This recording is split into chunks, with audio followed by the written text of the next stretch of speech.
యేసుక్రీస్తు నామములో కూడి వచ్చిన మీ అందరికీ, లైవ్లో వీక్షిస్తున్న బిడ్డలకి నా ప్రత్యేకమైన వందనాలు తెలియజేస్తూ ఉన్నాను.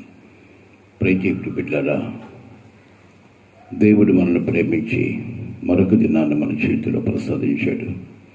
అందుని బట్టి దేవునికి మహిమ కలుగును గాక.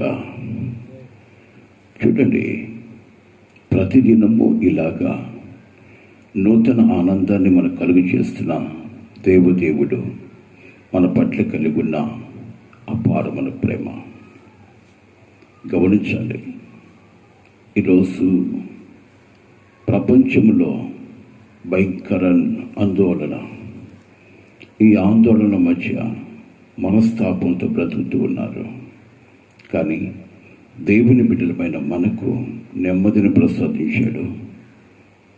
గమనించాలి, ఈరోజు ఇలాగా దేవునితో గడుపుతున్నామంటే దేవుడు మనకిచ్చిన మహాకృప.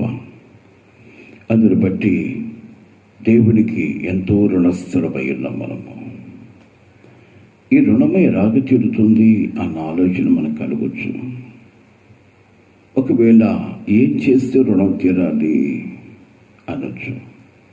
ఈరోజు వరకు నువ్వు బ్రతికొనడమే గొప్ప. ఎంతోమంది గణేవులు కూడా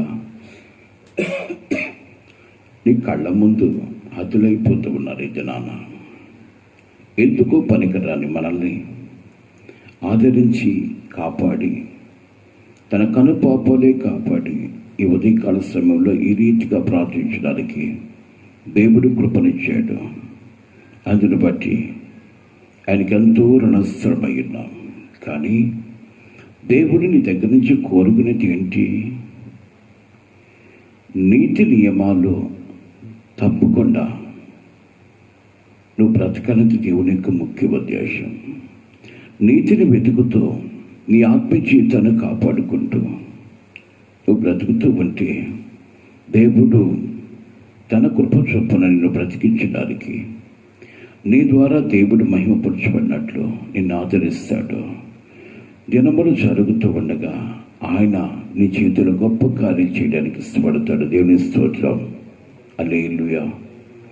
కానీ ఈరోజు మనుషులు ఎంత జరుగుతూ ఉన్నా దేవుడు ఎన్నెన్నో గొప్ప కార్యాలు చేస్తూ నీకు బ్రతుకును ప్రసాదించి దినములు జరుగుతూ ఉండగా నీ బ్రతుకు అంతగా కాకుండా ఆదరిస్తూ ఉన్నా ఏదో తెలియని ఆవేదన మనస్సులో గూడు కట్టుకొని ఏం చేస్తాడు దేవుడు, ఏముంది మా జీవితాల్లో అంతా ఆవేదనే అన్న అసంతృప్తికరమైన మాటలు మాట్లాడుతున్నారు. కానీ దేవుడైతే ఒక మాట అంటాడు, చూద్దామా. 59వ అధ్యాయంలో గొప్ప వాగ్దానం దేవుడు మన పట్ల చేశాడు. 59వ అధ్యాయము 1వ వాక్యంలో అంటాడు ఆయన, చదువు. 59వ అధ్యాయం యెషయా గ్రంథము, యెషయా గ్రంథము 59వ అధ్యాయం 1వ వాక్యంలో, రక్షింపనేరకుండానట్లు యెహోవా హస్తము కొరస కాలేదు, విననేరకుండానట్లు ఆయన చెవులు మందము కాలేదు. నీ దోషములో నీకును నీ దేవుడికిను అడ్డముగా వచ్చిన దేవుని స్తోత్రం. గమనించాలి, ఈరోజు దేవుడు నీకు సహాయకుడై ఉండడానికి ఈ లోకంలోకి దిగొచ్చాడు. నీకు చేరువులో ఉండడానికి ఇష్టపడ్డాడు. నీ వారు నిన్ను దూరం చేసినా ఆయనకి నీకు చేరువులో ఉండడానికి ఇష్టపడతాడు. ఎందుకో తెలుసా? నీ పట్ల ఆయన కలుగున్న ప్రేమను బట్టి. ఆయన 2022 సంవత్సరాల క్రితమే నీకు చేరువులోకి వచ్చాడు మానవాతీతుడుగా. నీ ప్రతి అవసరాన్ని తీర్చడానికి ఆయన నీకు దేవుడై తిరిగి ఇచ్చాడు.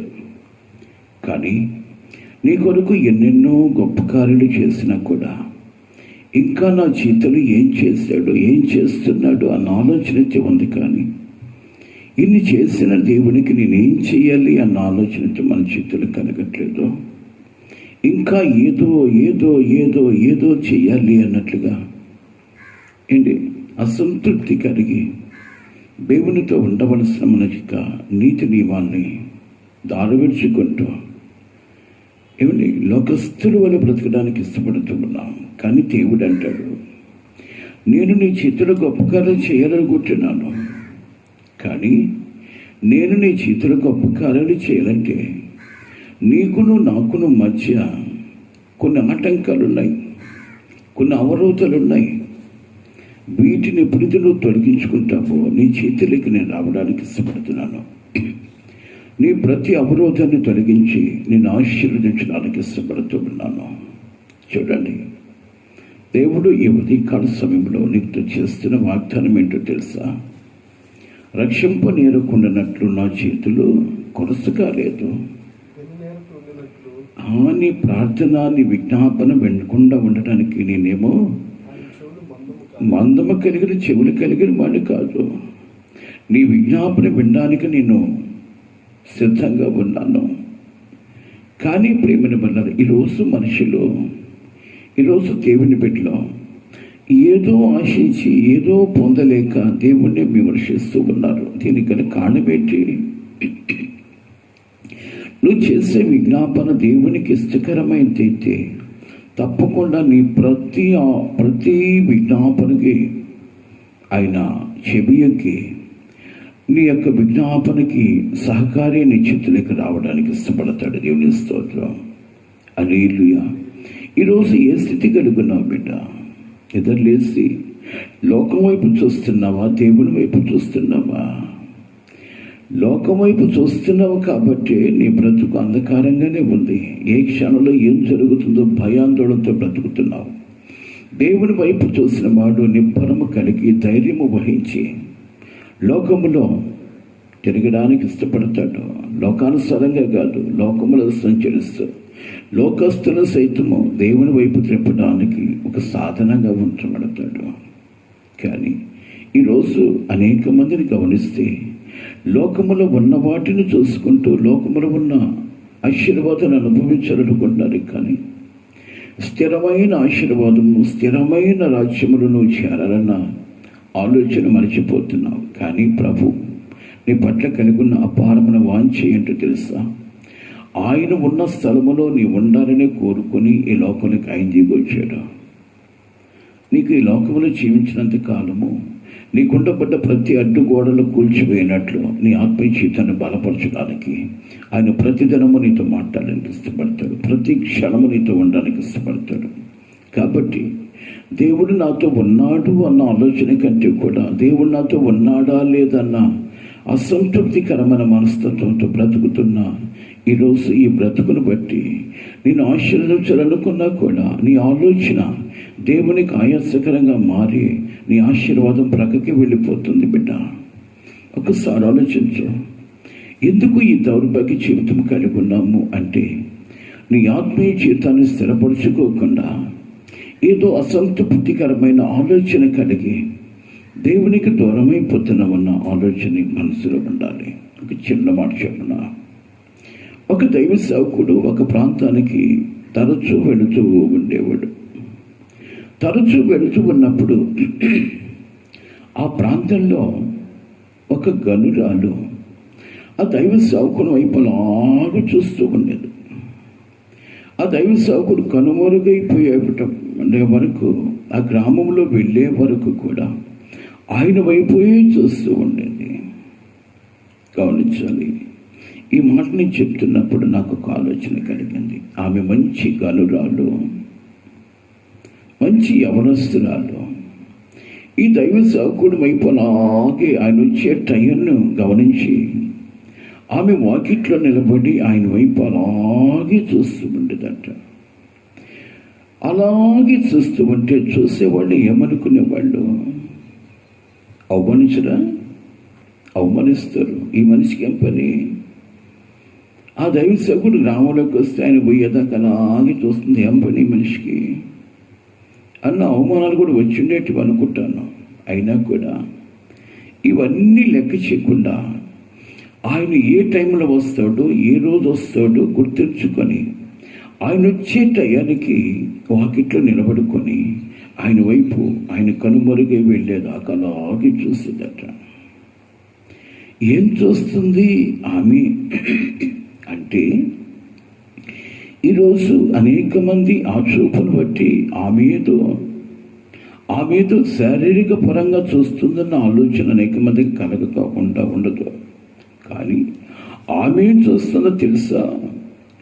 ఆయనలో ఉన్న ఆత్మీయతను చూస్తూ ఉంది, ఆయనలో ఉన్న భక్తి వైరాగ్యాలను చూస్తుంది, ఆయన తీసుకున్న నిర్ణయాన్ని చూస్తుంది, ఆయన పడుతున్న ప్రయాసను చూస్తూ ఉంది, ఆయన నడవడికని గమనిస్తూ వచ్చింది. ఒకనొక రోజు బోధకుడు ఆ ప్రాంతానికి వచ్చి ఆ గ్రామంలో ప్రవేశించినప్పుడు బోధకుడి దగ్గరికి వెళ్ళి, బోధకుడా, నీకు నా వందనాలు. ఈ ప్రాంతంలోకి వచ్చినప్పుడల్లా నా ఇంటికి వచ్చి సేద తీరు, నా ఇంట్లో విశ్రాంతి చేసుకొని వెళ్ళు అని ఆ బోధకుడికి ఆమె చెప్తున్నప్పుడు ఎంతోమంది వినకుండా ఉండలేదు. ఆమె కుటుంబానికి దైవ సేవకుని ఆహ్వానిస్తున్నప్పుడు ఎన్నో అవమానాలు ఎదుర్కోకుండా ఉండలేకుండా ఉండొచ్చు. ఎందుకని యవనస్తురాలు. కానీ పాపం ఏం చేస్తో తెలుసా? భలే స్పీడ్గా పరిగెత్తుంది. కానీ ఇవన్నీ ఏం పట్టించుకోలేదు ఆమె. ఆయనలో ఎవరిని చూస్తుంది అంటే ఆయనలో దేవుణ్ణి చూస్తూ ఉంది. దేవుని స్తోత్రం. ప్రేమని వల్లరా ఆమె ఆయనలో దేవుణ్ణి చూస్తుంది. ఆయనలో దేవుని యొక్క ప్రత్యక్షత చూస్తుంది. కాబట్టి ఆయన దగ్గరికి వెళ్ళి ప్రాధేయపడుతుంది, బోధకుడా, ఈ ప్రాంతానికి వచ్చినప్పుడు నా ఇంట్లోనే విశ్రాంతి చేసుకో, నా ఇంట్లోనే భోంచేసి ఈ గ్రామములో ఉన్నంత కాలము నా ఇంట్లో నుంచి నువ్వు ప్రయాణమై వెళ్ళాలి అని బలవంతం చేసిందట. చూడండి ప్రేమిని బండారా, ఎందుకు బలవంతం చేసింది అంటే ఆయనలో ఉన్న ఆత్మీయ జీతాన్ని వెతికింది, ఆయనలో ఉన్న పరిశుద్ధతని వెతికింది. ఇలాంటి వాడు నా కుటుంబానికి వస్తూ వెళుతూ ఉంటే నా కుటుంబముగా ఆశీర్వాదకరంగా మార్చబడుతూ ఉంది. అనేక ఆపదలు ప్రపంచములు వాటిల్లుతూ ఉన్నాయి. అలాంటి ఆపదలు రాకుండా ఉండాలంటే దేవుడు నా ఇంట్లో ఉండాలి అన్న ఆలోచన మీకు కలిగింది. దైవ సేవకుడు నా ఇంటికి వస్తే దేవుడు ఆయనతో కూడా ఉంటాడు కాబట్టి నా కుటుంబానికి ఆదరణ దొరుకుతుంది అన్న ఆలోచనే కానీ ఆయన దగ్గర మరొకటి ఆలోచించి ఆమె ఆహ్వానించిన వ్యక్తి కాదు. గమనించాలి. ఈరోజు మనం కళ్ళు మూసి దేవుని సన్నిధిలో మోకరిల్లినప్పటి నుంచి స్వార్థపూరితమైన ప్రార్థనతో ఉన్నాం కాబట్టి ప్రతిఫలాన్ని మనం పొందలేకపోతున్నాం. గుర్తెరగాలి. కళ్ళు మూసినప్పటి నుంచి దొంతెమ్మ కోరికలు, నా భార్యని కాపాడు, నా బిడ్డని కాపాడు, నా భర్తని కాపాడు, నా వారిని కాపాడు, అందరినీ కాపాడమే. ఏమండి, పక్కింటికి మన చూపులు కానీ మన ప్రవర్తన కానీ మన ప్రార్థన కానీ వెళ్ళట్లేదండి. ఎప్పుడైతే పక్కింటి వాడు నాలాగే ఉండాలి అన్న ఆలోచన విపరీతం కలిగి ఉంటావో నీ మనసు ఎరిగిన దేవుడు ముందుగా నీ కుటుంబాన్ని దీపించడానికి ఇష్టపడతాడు. దేవుని స్తోత్రం. హల్లెలూయా. ఏ స్థితి కలిగి ఉన్నావు ఈరోజు? ఎలాంటి మనసు కలిగి ఉన్నావు? క్రైస్తవుడని చెప్పుకుంటున్నావు. క్రియలలోనూ బ్రతకగలిగినప్పుడు నీ క్రియలను బట్టి దేవుడు నిన్ను దీపించడానికి ఇష్టపడతాడు. దేవుని స్తోత్రం.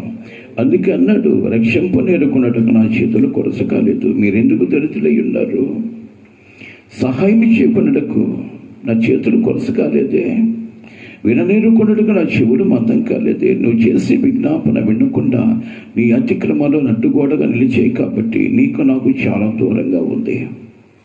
కానీ అవమానమైన ఉపద్రవమైన ఏమండి ఎంతటి అవమానైనా భరించగలిగి దేవుడు నాతో ఉంటే చాలు, ఈ అవమానము నా చేతులు కొట్టివేయబడతాను ఆలోచన ప్రతి కలిగి ఉంటావు. అప్పుడే నువ్వు దీవించబడతావు. ఈమె గనురాలు అని రాశాడు. ఎక్కడ ఇంతటి గనురాలుకి ఏమండి సువార్త చేసుకునే వ్యక్తితో ఏం పని? ఆయన కాడ ఏముంటుందని ఆస్తిపాస్తులు కలిగినాడు కాదే. కానీ ఈ లోకములో ఉన్న ఆస్తి కన్నా ఆయనలో ఉన్నవాడు గనుడై ఉన్నాడని ఆమె గుర్తిరిగింది. దేవుని స్తోత్రం. ఈరోజు దైవ సేవకుని విలువ, దైవ సేవకుడు అంటే దేవుడిని వాడుకునేవాడు దైవ సేవకుడు కాదు, దేవుడు వాడుకునేవాడు దైవ సేవకుడు. దేవుని స్తోత్రం. దేవుడు వాడుకున్న దైవ సేవకుడి యొక్క విలువ ఈరోజు అనేక మందికి తెలియదు. అందరినీ ఒకే చూపు చూస్తూ ఉంటారు. కానీ ఆమె చూస్తున్న చూపు ఏంటో తెలుసా? ఆయనలో ఉన్న ప్రభువుని చూస్తూ ఉంది. ఆయన నా ఇంటికి వస్తే ఆయనతో కూడా ఆయన ఆరాధించి ఆయన దేవుడు నా ఇంటికి వస్తాడని ఆలోచన కలిగి దైవ సేవకుని బలవంతం చేస్తుందట. తన కుటుంబానికి ఆహ్వానించుకుందట. ప్రేమని వల్లరా బలవంతం చేస్తూ ఉంది. నీవు ఈ ప్రాంతానికి వచ్చినప్పుడంతా నా ఇంటికే రావాలి అని బలవంతం చేసి కాళ్ళు బేళ్ళపడి ఏమండి ఆయన ఒప్పించుకుందట. ఈరోజు దేవుడిని కుటుంబానికి రావాలి అంటే ప్రాధేయపడాలి. నీ జీవితంలోకి దేవుడు రావాలంటే ప్రాధేయపడాలి. కన్నీటి ప్రార్థనతో నీ హృదయ పరివర్తన మారి నీ హృదయాన్ని దేవునికి అప్పగించినప్పుడు నీ హృదయ ఆలోచన బట్టి నీ ప్రతి అవసరాన్ని ప్రభు తీర్చడానికి ఇష్టపడతాడు. దేవుని స్తోత్రం. హల్లెలూయా. దైవ సేవకుడిని ఆహ్వానించడానికి ఎన్నో ప్రయోగాలు, ఎన్నో ప్రయత్నాలు చేసి ఆయన ఆహ్వానించుకుంది ఆ ఇంటికి. అలాగేమ్మా అన్నాడు. వచ్చినప్పుడల్లా ఆ కుటుంబంలో భోంచేసి వెళుతూ ఉండేవాడు. ఒక్కనొక రోజు ఆమెకు ఇంకొక ఆలోచన వచ్చింది. ఇంతటి పరిశుద్ధత కలిగిన వాడు, దేవునితో సహా జీవితం చేస్తున్నవాడు, ఏమిటి పనికి మాలిన వాళ్ళమైన మాతో ఇలాంటి వాడు నివసించేటువంటి కాదు. ఈయన మా ఇంట్లో ఉన్నప్పటికీ కూడా ఈయన ఒక ప్రత్యేకతను మేము చూపించాలనుకున్న ఆయన్ని గురించి ఆలోచించి ఒకానొక దినాన తన భర్తకు చెప్తూ ఉంది, అయ్యా ఒక చిన్న వినపం. ఏంటో చెప్పమ్మా. ఏం లేదు, మన ఇంటికి వస్తూ వెళుతున్న దైవ సేవకుడు భక్తి గలవాడని, సర్వశక్తిమంతుని దేవుని ప్రేమైన సాక్షి అని నేను గుర్తెరిగానయ్యా. కాబట్టి అలాంటి భక్తిపరుడు మనతో కలిసి బతకడం ఏంటి, మనతో కలిసి ఉండడం ఏంటి, మన ఇంటికి వచ్చినప్పుడు కాదు. ఆయనకుంటే ఒక ప్రత్యేకమైన చిన్న గది ఒకటి ఉంటే బాగుంటుందేమో అనుకుంటున్నానంటే ఆయన అన్నాడట, అలాగే నువ్వు చేసేది దేవుని సేవకులకి కదా, చెయ్యి అన్నాడంట. మేడ మీద ఒక చిన్న గది కట్టించింది. బోధకుడు ఉండడానికి ఒక చిన్న మంచం వేసింది, దీపస్తంభం పెట్టింది, మళ్ళా కుర్చీ అన్నీ అమర్చింది. ఆయన ఉండడానికి ఏవేవైతే ఆ రూమ్లో ఉండాలో అవన్నీ అమర్చి దైవ సేవకుని పిలిచి, బోధకుడా మీరు వచ్చినప్పుడు మాతో కలిసి బ్రతకడము నాకెంత మాత్రం కూడా ఇష్టం లేదు. ఎందుకు తెలుసా? దైవ సేవకుడు అనేవాడు దేవునితో సహవాసము చేసేవాడు, దేవుని కొరకే నిలబడేవాడు, ప్రత్యేకించబడిన వాడై ఉండాలని నాకు తెలుసు. దేవుని స్తోత్రం. హల్లెలూయా. ప్రత్యేకించబడిన వాడై ఉండాలని నాకు తెలుసు. కాబట్టి బోధకుడా దయచేసి మీ కొరకు ప్రత్యేకంగా ఉంచిన ఆ గదిలో మీరు విశ్రాంతి తీసుకోవచ్చు అని ఆ గదిలోకి ఆహ్వానించింది. ఆ గదిలోకి వచ్చిన తర్వాత దైవ సేవకుడు మనసులో ఒక మాట మెదిలింది. ఈమె ఇంత శ్రద్ధ నా మీద చూపిస్తుంది, ఇంత ప్రేమ నా మీద చూపిస్తుంది కాబట్టి ఈమె జీవితంలో నేను రుణస్థుడై ఉన్నాను. దేవుని స్తోత్రం. ఈమె జీవితంలో నేను రుణస్థుడై ఉన్నాను కాబట్టి ఈమెకి ఏదో ఒక సహాయం నేను చెయ్యాలి దేవుని ద్వారా. దేవుని స్తోత్రం. హల్లెలూయా. హల్లెలూయా.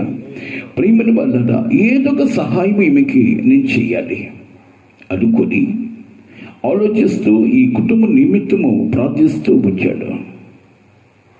దేవా యెహోవా, నేను ఈ ప్రాంతంకు వచ్చినప్పుడంతా నన్ను ఆహ్వానించి నన్ను ప్రేమించి నా ప్రతి అవసరము తీరుస్తున్న ఈ కుటుంబానికి ఏదో ఒకటి జరిగించాలి, సహాయం చేయమని ప్రార్థిస్తూ ఒకరోజు ఆలోచన పుట్టి తన పనివాడికి చెప్పాడంట భక్తుడు, రే బాబు, ఈ కుటుంబంలో ఆయనకి ఏమన్నా అవసరమేమంటుందేమో,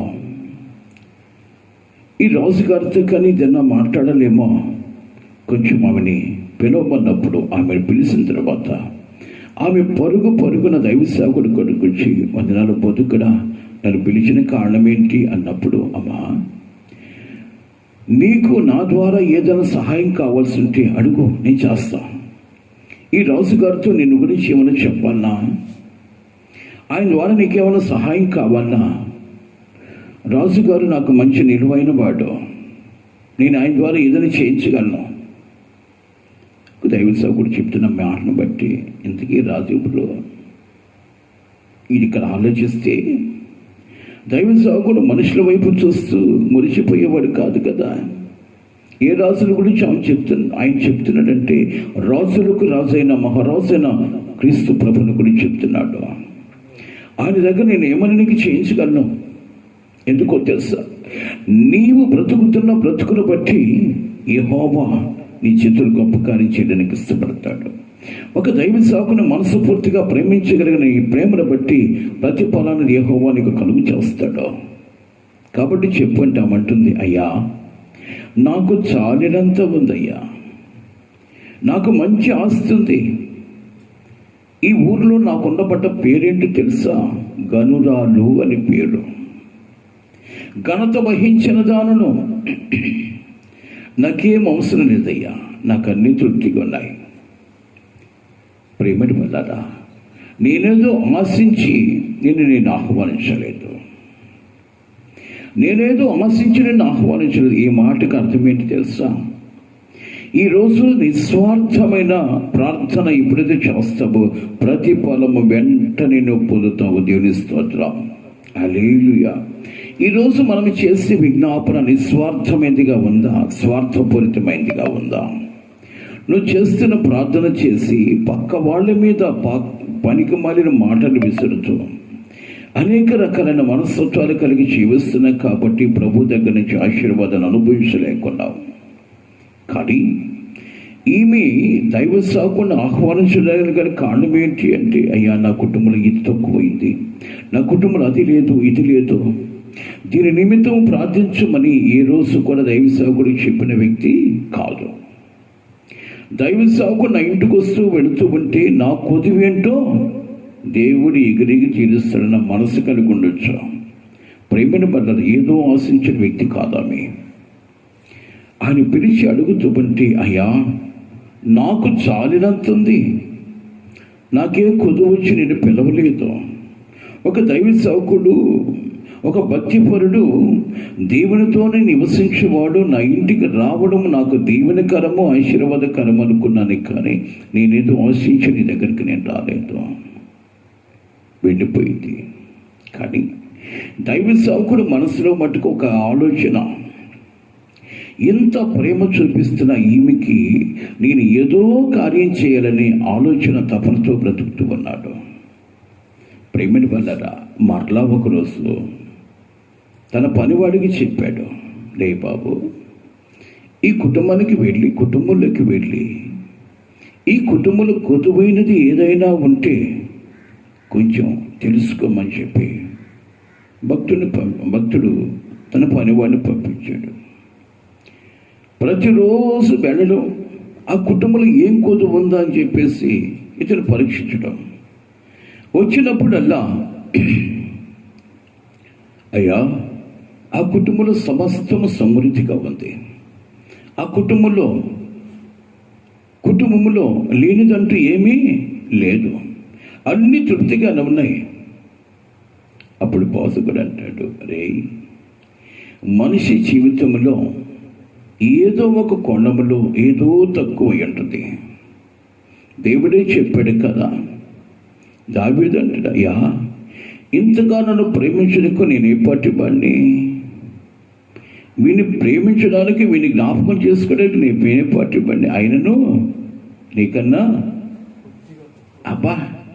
నీకన్నా కాస్త తక్కువనిగా చేసావు, ఆ కాస్త ఏంటో ఇదికి తీరుతాం. Praise the Lord. వెతకమన్నాడట.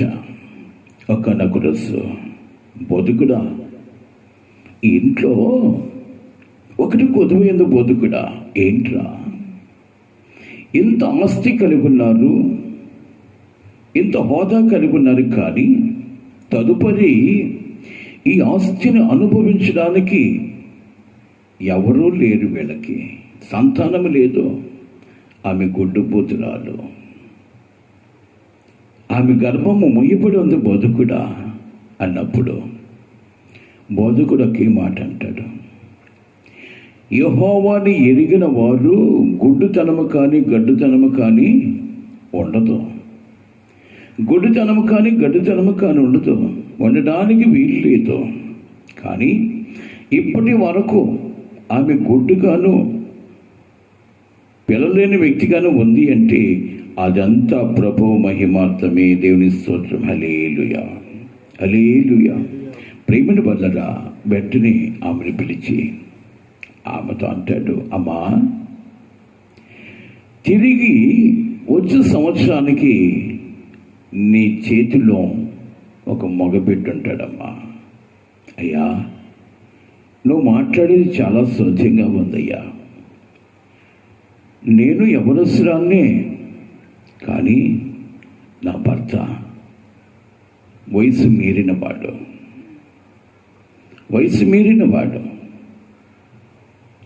నేను ఏ తప్పిదము చేయని దానను, నాకు మరలా సంతానం ఏమిటి అని అంటే యెహోవాకి అసాధ్యమైంది ఏమీ లేదు. దేవుని స్తోత్రం. యెహోవాకి అసాధ్యమైంది ఏం లేదమ్మా. తిరిగి వచ్చే సంవత్సరానికి నీ చేతిలో కుమారుడు ఉంటాడు. ప్రేమను పడ్డరా, దేవుని ప్రేమించేవాడు ఎట్టి పరిస్థితుల్లో దరిద్రుడిగా ఉండడానికి వీలు లేదు. దేవుని స్తోత్రం. దైవ సేవకుని మీద ప్రేమ చూపించేవాడు ప్రభు మీద ప్రేమ చూపిస్తాడు. ప్రభుని ప్రేమించేవాడు దైవ సేవకునికి గౌరవిస్తాడు. కాబట్టి ఇలాంటి శ్రద్ధ కలిగిన ప్రతి వ్యక్తిని కూడా ప్రేమించడానికి ఇష్టపడతాడు. ఈరోజు దైవ సేవకుని వాళ్ళు వాళ్ళే చూసుకున్నారు, కానీ వాళ్ళ ఇంట్లో ఒక వ్యక్తిలాగానో పక్కవారిగానో స్నేహితుడిగానో చూసుకున్నారు. కానీ భారము కలిగి భారం వహించి మనుషుల యొక్క భారము యావత్తు తన మీద వేసుకొని వారి కొరకు భారము కలిగి పరిచయం చేసే దైవ సేవకుడని అతనికిచ్చే మర్యాద, అతనికిచ్చే గౌరవాన్ని నువ్వు ఇవ్వగలిగితే దేవునికే గౌరవించినట్లు. అలాంటి దైవ సేవకును నువ్వు ప్రేమించగలిగితే ఆ ప్రేమను బట్టి ప్రభు నీకు ప్రతిఫలాన్ని ఇవ్వడానికి ఇష్టపడతాడు. దేవుని స్తోత్రం. హల్లెలూయా. తిరిగి వచ్చే సంవత్సరానికి కొడుకుని కన్నది మురిసిపోతూ ఉంది కొడుకును చూసుకొని. ఎందుకో తెలుసా?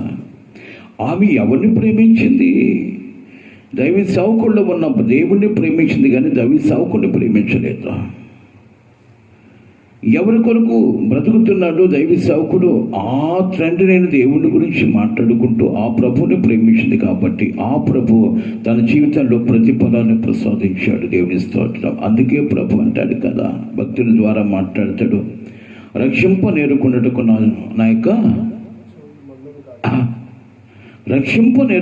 నా చేతులు కారి యెహోవా హస్తము కొరస కాలేదు. రక్షింపనేరుకున్నటకు నా చేతులు కొరసైనవి కావు, విననేరుకున్నటకు నా చెవులు మందమైనవి కావు. కానీ నీకును నీ దోషములో నీకును నీ దేవునికి అడ్డముగా వచ్చిన దేవుని స్తోత్రం. ఎన్ని అతిక్రమాలు ఉన్నాయో అవన్నీ తొలగించుకున్నప్పుడు, నీ పాపమేంటో నీ అతిక్రమాలు ఏంటో ఒప్పుకొని విడిచినప్పుడు దేవుడు నీ చేతులు గొప్ప కార్యం చేయడానికి ఇష్టపడతాడు. అందుకే ప్రభువు చేసిన వాగ్దానం ఏంటి తెలుసా? రక్షింప నేర్కొన్నటకు యెహోవా హస్తము కొరచ కాలేదు. ఆయన నిన్ను సహాయం చేయడానికి, నీ ద్వారా దేవుడు మహిమపరచబడానికి, నీకు మంచి భవిష్యత్తుని ఇవ్వడానికి దేవుడు మానవాతీతుడిగా ఈ లోకంలోకి వచ్చాడు.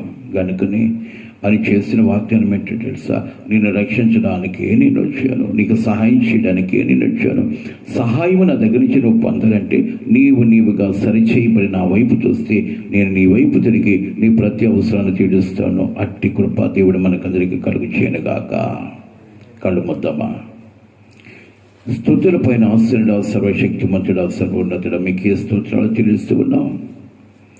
అవునయ్యా, మీరు మాకు సహకారిగా, మాకు దేవుడిగాను, మాకు ప్రియులుగాను ఈ లోకంలోకి వచ్చిన మేము మనుషుల వైపు చూస్తూ మనుషులకు ఆదరణ, మనుషులకు ఆశీర్వాదం వైపు చూస్తున్నామే. కానీ ఈ లోకంలో జీవిస్తున్నామంటే మీ ఉచితమైన కృప, మా సమస్తములో చాలిన దేవుడి పని, మమ్మల్ని అంధకారంలోకి అప్పగించకుండా జీవపు వెలుగులోనికి నడిపించగలిగిన జీవాధిపతివని, మాకు బ్రతుకును పంచడానికి ఈ లోకంలోకి వచ్చి గుర్తెరగకుండా బ్రతుకుతున్న మా బ్రతుకున్న ప్రభ ఈరోజు జ్ఞాపకం చేసుకొని రక్షణ అంటే ఏంటి, ఎలాగో మేము దీవించబడాలో మీరు మాట్లాడేందుకు మీకు స్తోత్రాలు చెల్లిస్తూ హృదయపూర్వకంగా మిమ్మల్ని ఆరాధించినప్పుడు మా యొక్క అతిక్రమాలు ఒప్పుకొని విడిచిపెట్టి మీకు నమ్మకంగా జీవించినప్పుడు ప్రతి ఆశీర్వాదాన్ని అనుభవించి కృపనిస్తామని బహుటంగా తెలుసుకున్నందుకు మీకు స్తోత్రాలు. ఉన్న కాలంలో మీకు నమ్మకంగా బ్రతకడమే కాదు కానీ అనేక మందిని మీ వైపు త్రిప్పగలిగిన కృప మాకు దయచేయమని, ప్రపంచం యావత్తు అట్టడిగిపోతున్న ఆ రోగము నుంచి విడిపించి ప్రతి బిడ్డకు రక్షణ కలుగు చేయమని ప్రభా, సమాధానం లేక నెమ్మది లేక బ్రతుకుతున్న ప్రతి హృదయానికి నేను సమాధానం నెమ్మది కలుగు చేసి కలవరపెడుతున్న కరోనా వ్యాధి నుంచి ప్రతి బిడ్డను విడిపించి నలు ప్రాంతంలో ప్రపంచపు నలు ప్రాంతంలో ప్రభ నెమ్మదిని కలుగు చేసి ఆ రోగమును మీ నామమును తోరపరిచి ప్రతి బిడ్డకి ప్రభ సమాధానం కలుగు చేసి సమాధానకర్తమైన నీవే నిజ రక్షకుడిని ప్రతి ఒక్క బిడ్డకి గుర్తెరిగినట్లు మీ కృప చూపించి మీరు ఆఖరికి సిద్ధపరచమని, ప్రతి హృదయములను కలవడాన్ని తొలగించి కృపతో నింపమని, ఈ కరోనా వ్యాధితో ఎంతమంది బాధపడుతున్న ప్రతి బిడ్డని ఇప్పుడే మీ వాక్కును పంపి ముట్టి స్వస్థత కలుగు చేసి విమోచన కలుగు చేసి ప్రతి ఒక్కరు మీరు చేసిన మేలుకి కృతజ్ఞత కలిగి ఉండే కృప చేయమని, ఘనత మహిమ ప్రభావములు మీకు చెల్లిస్తూ మమ్మల్ని మీ చేతులకు అప్పగించుకుంటూ యేసు పరిశుద్ధ నామమున అడిగి వేడుకొనుచున్నాను తండ్రి. మన పరమ తండ్రి దేవుని ప్రేమ, కుమారుడని యేసుక్రీస్తు వారి కృప, పరిశుద్ధాత్మ దేవుని కన్నుని సహవాసము సన్నిధాన కాపుదల సకల పరిశుద్ధులకును కూడబించిన మనకందరికను ఆయన కృపా కనికరమ తోడుగా వచ్చి ఆయన రాకడిగా సిద్ధపరచునగాక. ఆమేన్. హల్లెలూయా, హల్లెలూయా. ప్రభు నామములో మీ అందరికీ నా హృదయపూర్వకమైన వందనాలు. దేవుడు మిమ్మల్ని దర్శించి మీ